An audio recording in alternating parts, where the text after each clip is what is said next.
Hi കൂട്ടുകാരെ, പുതിയൊരു വീഡിയോയിലേക്ക് എല്ലാവർക്കും സ്വാഗതം. ഇന്ന് ഒരു മത്സ്യകന്യകയുടെ കഥയാണേ. വാ നമുക്ക് വീഡിയോയിലേക്ക് പോവാം. നീലക്കടലിന്റെ ആഴങ്ങളിൽ ഓഷ്യാന എന്ന മനോഹരമായ ഒരു രാജ്യമുണ്ടായിരുന്നു. മുത്തുകളും പവിഴപ്പുറ്റുകളും ഒക്കെ കൊണ്ട് നിറഞ്ഞ മനോഹരമായ ഒരു രാജ്യം. ആ രാജ്യത്ത് നീവ എന്നു പേരുള്ള അതിസുന്ദരിയായ ഒരു മെർമെയ്ഡ് അഥവാ മത്സ്യകന്യക താമസിച്ചിരുന്നു. എല്ലാവരോടും വളരെയധികം സ്നേഹത്തോടെ പെരുമാറുന്ന അവളെ കടലിലെ എല്ലാ ജീവികൾക്കും നല്ല ഇഷ്ടമായിരുന്നു. കൂട്ടുകാരോടൊത്ത് കളിച്ചും എല്ലാവരോടും കുശലം പറഞ്ഞും അവൾ കടലിന്റെ ആഴങ്ങളിൽ നീന്തി തുടിച്ചു.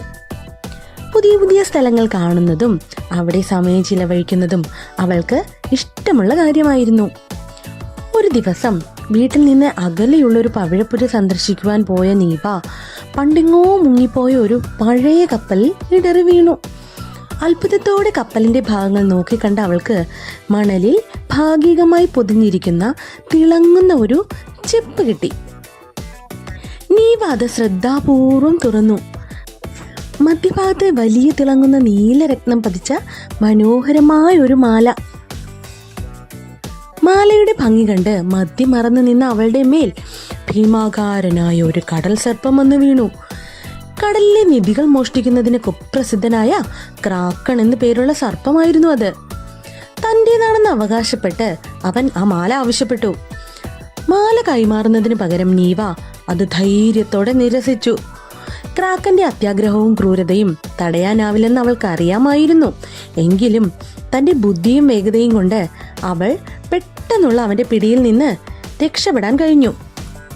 എന്നാലും ക്രാക്കൻ നീവയെ പിന്തുടർന്നു. വെള്ളത്തിനടിയിലെ ഗുഹകളിലൂടെയും ചെറിയ വനങ്ങളിലൂടെയും അവൾ വളരെ വേഗം പാഞ്ഞു. നീവയുടെ കുറച്ച് ഡോൾഫിൻ സുഹൃത്തുക്കൾ ഇത് കാണുകയും നീവയെ സഹായിക്കുന്നതിനായി ക്രാക്കന്റെ മുന്നിലൂടെ പതിയെ നീന്തുകയും അവന് വേഗത്തിൽ പോകാൻ പറ്റാത്ത വിധം തടസ്സം സൃഷ്ടിക്കുകയും ചെയ്തു. ക്രാക്കന്റെ ഈ അവസ്ഥ മുതലെടുത്ത് നീവ അതിവേഗം നീന്തി ഓഷ്യാന രാജ്യത്തിലെ ജ്ഞാനിയും ശക്തനുമായ ടൈറ്റൻ രാജാവിന്റെ കൊട്ടാരത്തിലേക്കാണ് അവൾ പോയത്. അവളുടെ കഥ കേട്ട രാജാവ് ക്രാക്കനെ ഒരു പാഠം പഠിപ്പിക്കാൻ തീരുമാനിച്ചു. തന്റെ ശക്തരായ ഭടന്മാരെ വിളിച്ചു വരുത്തി നീവയെ പിന്തുടർന്നു വന്ന ക്രാക്കനെ പിടിച്ചുകെട്ടി. അവളുടെ ധീരതയ്ക്ക് ടൈറ്റൻ രാജാവ് ഉപഹാരങ്ങൾ നൽകി ആദരിച്ചു. ആവശ്യമുള്ള സമയത്ത് ഭയപ്പെടാതെ ധീരത കാണിച്ച നീവ തന്റെ സുഹൃത്തുക്കൾക്ക് പ്രചോദനമായി. അവളെ ഓർത്ത് എല്ലാവരും അഭിമാനിച്ചു.